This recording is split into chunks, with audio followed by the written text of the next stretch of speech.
Good morning, welcome to my channel. চলে এসেছি আমি আবার রান্নাঘরে, কারণ আজকের দিনটা হচ্ছে শুক্রবার, বৃহস্পতিবার। তো আজকের দিনটা বৃহস্পতিবার, তার মানে বুঝতেই পারছো সকাল সকাল রান্নাঘরে চলে এসেছি। কড়াইয়ে হাঁড়িতে ভাত বসিয়ে দিয়েছি, সে কড়াই রান্না চলছে।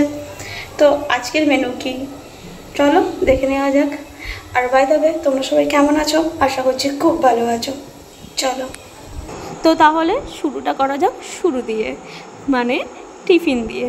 তো টিফিনটা যদি তাড়াতাড়ি চটজলদি হয়ে যায় তাহলে অনেকটা কাজ আমার মনে হয় এগিয়ে গেল, কারণ হচ্ছে ও টিফিন নিয়ে যাবে আর তার সাথে আমি একটু কিছু টিফিন খেয়ে যাব। তো যাই হোক, সেই যেমন ভাবা তেমন কাজ। পেঁয়াজগুলো তাড়াতাড়ি করে কুচি কুচি করে, পেঁয়াজ রসুন লঙ্কা কুচি কুচি করে ভাজা ভাজা করে নিলাম। আর তার সাথে কী দিলাম, ম্যাগি মশলা আর সস। খুব ইজি। ডিম দিলাম না, কারণ ডিম দিতে আমার ইচ্ছে করছিল না। টিফিন নিয়ে যাবে, ব্যাগে থাকবে টিফিন, তো সেজন্য জাস্ট নর্মাল করলাম। তো যাই হোক, ফাইনাল লুকসটা ঠিক এরকম এসছে। খেতে তো ভালোই লাগছিলোই, তোমাদের ঠিক কেমন লাগলো বলো।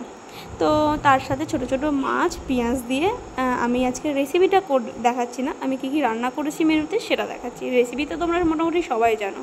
তো যাই হোক, ছোটো ছোটো মাছ পেঁয়াজ দিয়ে খেতে কার কার ভালো লাগে প্লিজ বলো দেখি। আমার তো বেশ ভালোই লাগে, সাথে যদি ডাল থাকে। ডালটাও করেছি, তবে আজকে মাছের মাথা ছিল, তো মাছের মাথা দিয়ে ডাল করেছি। তো তার আগে যেটা করেছি সেটা হলো কচু। তোমরা সবাই বুঝতেই পারছো, কচুটা একটু গরম দিয়ে ভালো করে কষিয়ে নেব। কচুর তরকারিটাও মাছের মাথা দিয়ে করব, তো সেই জন্য ভালো করে কচুটা কষিয়ে নিয়েছি। কচু কোটা আর তৈরি করা দুটোই বহুত ঝামেলার কাজ। তো যাই হোক, যার খেতে ইচ্ছা করেছে তার জন্য তো আমাকে করে দিতেই হবে। তো ঠিক আছে, মাছের মাথা যখন আছে করতেও কি প্রবলেম। তো যাই হোক, কচুটা কমপ্লিট করতেই শুরু হয়ে গেল পটল ভাজা। যদিও পটল রেসিপিটা খুব একঘেয়েমি, কারণ পটল অনেক দিন থেকেই খাচ্ছি আমরা, তো পটল একটা বেকার খাবার, তো ফালতু নষ্ট হবে, তো সেইভাবেই পটলগুলো ভেজে নিলাম চটজলদি। তো যাই হোক, এরপর করব ডাল, মাছের মাথা দিয়ে মুগ ডাল করলাম। তো দেখো, ঠিক এরকমভাবে থিকনেসটা হালকার ওপর করে নিলাম। এবার সব কিছু কমপ্লিট হওয়ার পালা, আর খেতে দিতে হবে। তো চলো ফাইনালি কী রেসিপি হলো একবার দেখে নেওয়া যাক, মানে রিক্যাপ করে নিই।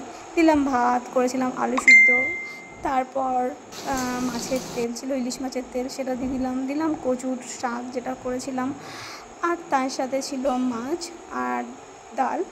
আর বাই দ্য ওয়ে, পটল ভাজা এইসব করতে গিয়ে পটল ভাজাটা আমার পুড়েই গেছে। তো দেখো এই অবস্থা, তারাও দিয়েছিলাম পরে ওকে পটল ভাজাটা।